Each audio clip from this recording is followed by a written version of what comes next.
Ready. So, um, really important before I get into this to just go over this risk disclosure. This is just something you can find online in more detail. You can understand the rules of day trading and the risks that it entails. So, basically, this just means that I'm not liable if you take a trade. I'm not going to tell you to push the button. Never will. I don't recommend copying any of my biases. I just recommend that you just realize that when you push a button, you're taking on that risk. You assume that risk on your own. I'm not licensed. I'm not telling you to take a trade. I will never, ever tell you to push a button because that's just, I don't know. That's just, no thanks. I'm good on that. So just read over this. Obviously, most of you understand, or I hope that you understand that trading involves risk. Swing trading also involves risk. Any sort of trading, anything in general involves risk. And I'm not going to give you financial advice on that because I'm not licensed. So just read this over and understand that when you get into the marketplace that there is risk. So I'm going to take this away. If you haven't paused the video just to look over it or just do your own research on your own, then I highly recommend you do that. So I'm going to get rid of this. So today I actually was able to take a trade. Ignore this line, I was being funny. It's just a trend line that I was showing to my fiance. It kind of gave me a little bit of a giggle. Not to be mean or anything, it's just amazing how what we used to think moved the market actually didn't, and now we're doing way better. So I'm very grateful for this skill set. But anyways, let's get into the nitty gritty of this. So real quick, I'd mentioned that I wanted to see this become an inversion fair value gap, and obviously I was not too keen on that holding price. Like I didn't expect that the whole price to the upside, so I expected prices to go through that because it was Monday and I expected classic Tuesday, Wednesday, low of the week. Obviously, news can change that, so I was not very confident that this was the low of the week right here. I figured that we would trade down and eventually just work our way down into this imbalance. And if, like ICT said, if we, for some odd reason, and there's reasons why these things happen, if the mean threshold of this down close candle is violated, then you can expect price to go down and take out these lows, or at least that low. That's just what I expected. Obviously, we're not getting that. That doesn't mean that can't happen.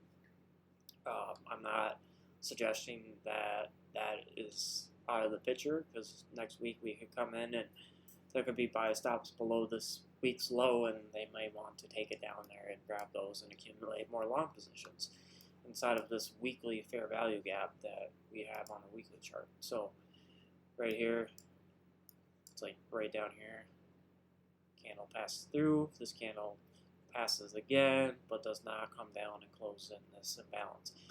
This imbalance is balanced. Price has offered its sell side. This is a BISI. Now it's balanced. Since it's left it, I expect prices to eventually take out this buy side liquidity pool right here, and obviously this buy side, and eventually tomorrow we'll see what happens. But not too keen on the high of the week being formed quite yet. I think that if we are really bullish, we could go up to this candle's mean threshold and then basically just get right back up to a new week opening gap and reclaim that, and then obviously move into higher prices. So that's what I'm thinking daily. I'm going to go out 4 hour. Obviously we have this balance right here. Not hoping, but obviously I'm expecting price to leave this like completely. I'm expecting it to go higher and take out the short-term high and reach up into this gap right here. and then eventually we'll get up into the new week opening gap.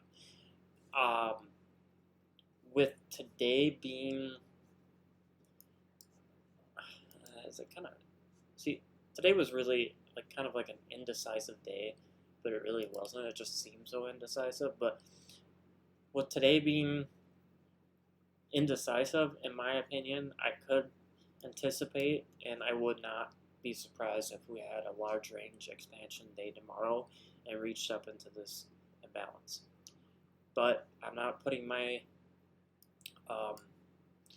well, I'm not going to bet the farm on it, or whatever you want to call it.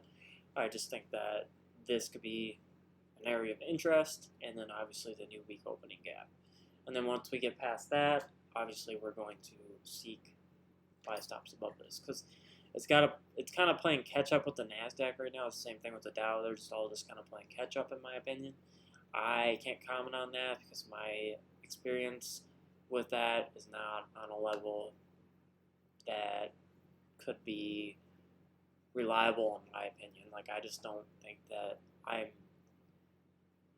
experienced enough to teach that. I just don't want to. I prefer to keep myself in a position where if I know what I'm talking about, then I can talk about it.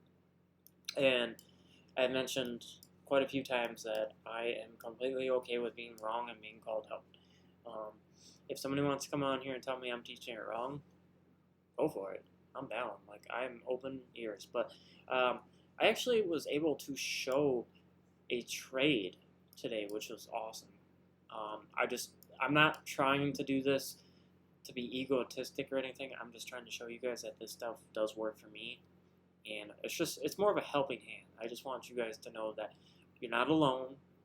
I'm over here doing the same thing. I'm going through the stress, pain, struggles, and all that we're all going through as traders, and I'm willing to show you my trades, and then in return, hopefully that helps you become more positive about trading, and just ultimately helps you understand that you can be successful at this. So I kind of got lucky earlier. I mean, I wouldn't call it luck. It's just like I was just trying to take a trade and just test my skill. Like, see, can I do this? Like, am I able to pull this off? And what I did was I actually did a lunch hour trade.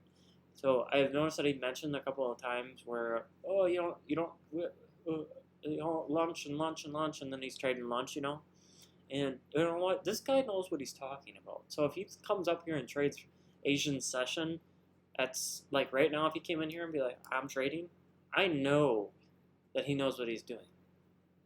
But I'm not going to hop in here and try to test it out. So I put on a tiny little trade.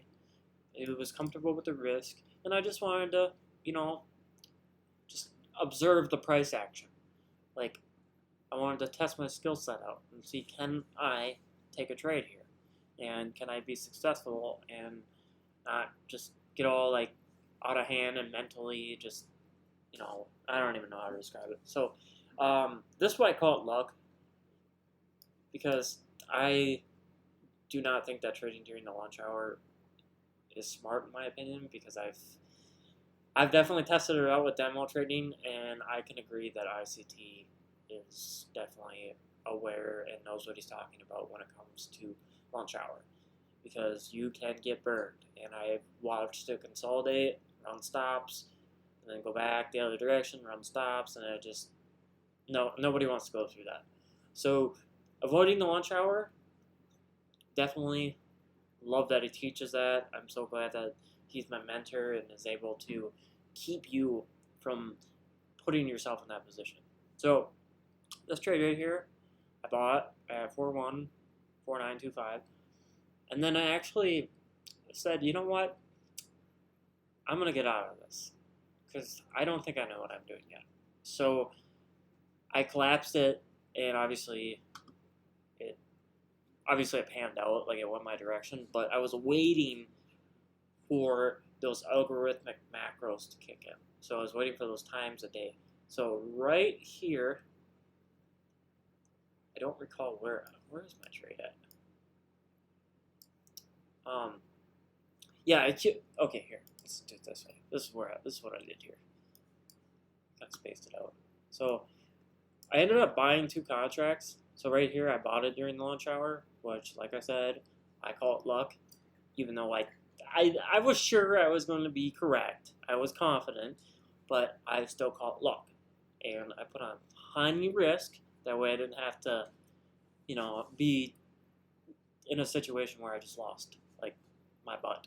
Like, I don't have time for that. So I got out, and then I waited for the lunch hour to be over. So this gap right here, I was very interested in it because I expected after the NASDAQ was showing its hand to me, I suspected that we were probably going to take out the intraday high right here. So what I did is brought this down to a 5-minute time frame. Let's put that gap back in here though, so it's a little bit more clear. So I use this fair value gap, and I was trying to just kind of anticipate this one down here, this fair value gap, to be staying open because of what he taught the other day. I was just watching. I wanted to see if will it do that?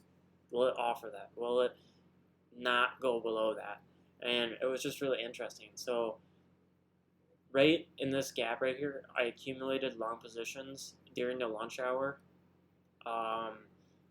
and just trusted that it wasn't gonna go down here, but I felt like I had an idea, and I felt like I knew what I was doing, and I was confident in it, and I felt like I was in a market move that basically, like, the lunch hour is not a break today. Like, the lunch hour is going to be a macro that's going to deliver higher prices, because I watched it come all the way up here,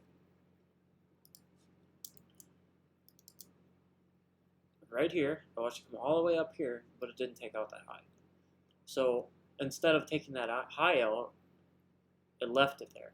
So these are kind of relatively equal. I mean, obviously not flat and perfectly equal, but I also noticed that this right here has basically been redelivered to.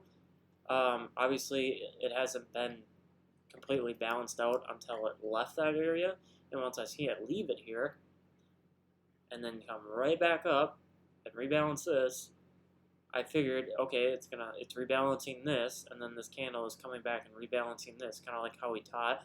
And believe me, I am not 100% confident that I know that that's the whole idea behind it, but I just kind of thought, okay, well, let's just see. Let's observe price. I'm comfortable taking a trade.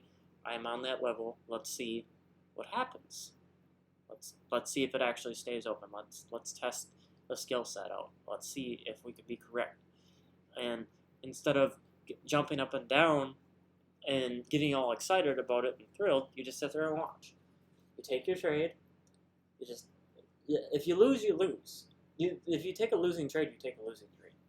But if you don't get in here and trade and try and actually put the effort in, the work into trading, obviously you need to know what you're doing, and you don't just go in there and just trade. Oh, I'm just going to take a trade just because I want to make money. No. Don't be doing that. So what I used is my knowledge. So he mentioned that in that video, I think it was like yesterday, or was it the day before. So this candle comes down, and then it comes right back and passes right through this candle. So to me, from what I've gotten out of that, is this is a balanced price range. So this imbalance could stay open. I'm not saying that it couldn't be closed in. I'm just saying that I'm anticipating this imbalance staying open because of what he taught. And obviously you can see that it did in fact stay open, which is awesome. That's great. I learned something. And then also, I was watching that sell-side liquidity during the lunch hour. I was watching to see if it would go down there, be like a turtle soup, and then go higher. And that is exactly what it did. And then you also have these buy stops here, and these buy stops here. And obviously, we have this imbalance. And you can see I exited right here at 4. I didn't go for the high of the day. I expected it to go up there definitely jammed up through there. I actually came up to an order block way to the left over here. I like it. So right here, there's a little gap right here. This candle's high and this candle's low. Right there, that's an imbalance. Notice how it fills it. Or it doesn't fill it. Sorry, I apologize, I was wrong. Right here. Boy. Yeah. So this imbalance right here, you can't really see it. You have to look on your chart. I'm not gonna go into detail on that. But you have a order block here. I'm not gonna say that you should use this one because I need, like, I've seen him use order blocks, and I feel like he would probably use this one instead, these consecutive up close candles. I think that that's probably something he would use, but like I said, I'm not going to quote on that, but I am aware that there's an order block here. If I'm using the wrong one, I'm using the wrong one. All I know is that it's an order block, and then we also have a gap. Like, I have PD arrays to work with. I don't need to know the perfect order block. I don't need to know this and that. All I need is a model that works for me. And my model, honestly, is just that short-term shift in market structure. You wait for the fair value gap to form, and then you exit at an obvious liquidity pool, which, in my opinion, was obviously that imbalance up here. And then the buy stops above this high, and then this high, and then ultimately we reached into here and took out buy side up here too. So those are the transactions that I made. I bought, I believe, in this gap right here. I reaccumulated in the lunch hour. I was testing my skills, and I was comfortable trading during the lunch hour and holding up until ultimately my fair value gap. Obviously, it came up there pretty earlier in the day. The 2 o'clock to 4 o'clock macro, I think it might be this. So I have I have it set to New York. So 2 o'clock would be 1400. Obviously, this is 1300. I get those mixed up. So if I'm wrong, I'm sorry. I didn't mean to be wrong. I just have them messed up. I still got to write down the macros. I pull them up. I had them saved in the slide up here. I just don't remember where I saved them, but I just have them down. I have them written down somewhere in a saved file under TradingView, so I know that I'm aware of them. But still got to take notes. I'm still taking notes. I still draw lines. I still have gaps. I still have imbalances right now. I still have old data that's literally drawn out in time. Like, I still take notes. I don't care. Like, it's so much easier if you just take notes. Because if you don't take notes, I feel like you're just going to fail. Like, you're not going to get anywhere. So, I hope you guys found this insightful. I don't have to show you my little video clip because I think Tradeovate takes away these executions after the day opens up. Or if I just refresh the page, I think it takes them away. I'm not sure, but I'm glad that it stayed on there. That way I can show it to you, obviously live. Clock's ticking right now. You can see what time it is. You can obviously see everything is obviously transparent, and that's all I care about is being transparent with you guys. If anybody wants to call it fake, then you're just getting blocked. I'm not going to talk to you because I don't believe it. Everything that I trade here this is the market. So I hope you guys found this helpful. I'm noticing a lot of analytical changes in my YouTube channel. Try not to get too hopped up on the idea of all these things that I taught. Like, don't look at the videos and the thumbnails and think that you're just going to make that money overnight, because I blew my Robinhood account by like $5,000. Damn, it sucks, but I've been there, and I'm going to tell you something. Just because you see me making money in the past does not mean you're going to hop in here and make that work. So any of you that have seen those videos or watch them, be mindful that those successes are all luck. Like, anything that I've made money on in the past, on videos that I've shown from like a year or two ago, they are not logic based, and those were all luck. Obviously, I mean, they weren't luck, but I was getting lucky. If I was aware of the concepts, then yeah, obviously they wouldn't have been luck. But those were luck, so just don't get the wrong idea. Just keep studying, follow this logic, and keep yourself at bay when it comes to trading. Just study, study, study, and I promise you it will pay off. I can't guarantee you it's going to make you profitable, but I can say it's worth your time. So, with that being said, I'm going to shut this one out, and this will probably be my last video of the week. Maybe I'll feel a little bit more joy and I'll do another one, but I don't really have much to say. My objective for the day has been hit, and for the week, like, it's done more than enough for me to be content with it. And it's just like he says, one good trade a week, and just stop. You know, this is with a mini two contracts. Obviously, I wasn't able to take a partial. I'm still trying to. I don't really like Trade-Evate because the partial thing is it's so hard. So I just took it all off. Like, I was busy and I saw it and I was like, oh my god, I gotta get out of this because, like, that's perfect. Like, I don't need any more than that. So I'm trying to figure out how to take partials on Trade-Evate. Usually I just collapse the whole trade because I don't know how to do it. But I'm gonna figure that out. So don't look at this and be like, well, he bought 2 and he sold 2. He didn't take any partials. Well, I'm trying to. I just don't know how with this Trade-Evate thing. Like, I don't want to close 2 contracts. Like, I want to close 1 contract above this high, and then I'm obviously experienced enough to know that it's going to go up here, so I didn't take partials at that high. But if I had 3 contracts, I would take a partial here. And then ultimately, you could take one above this high or in this fair value gap. So, ultimately speaking, I have trades on right now that I'm taking with Amazon, and I have 2 contracts on. I'm selling one at 150, and I'm selling the other one at. I'd have to look at the chart. Doesn't really matter because it's just I'm taking partials. That's all that matters.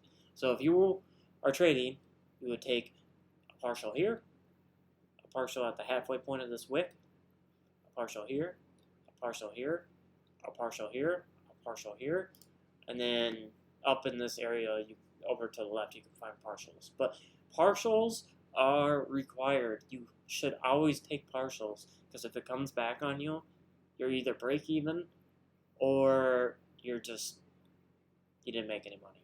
It's better than taking a trade and losing because you didn't take a partial. I'd rather see something come back on me and break even than see something come back on me and take a loss because I didn't take a partial. So that's all I got. I wasn't expecting to ramble on about that, but it is what it is. So I'm going to leave this as this. It'll be a shorter video, so it should go up to YouTube rather quickly, and I'll have it uploaded probably tonight. Nobody will probably be able to see it until tomorrow morning when they wake up. So you guys have a wonderful day. I'm out of here.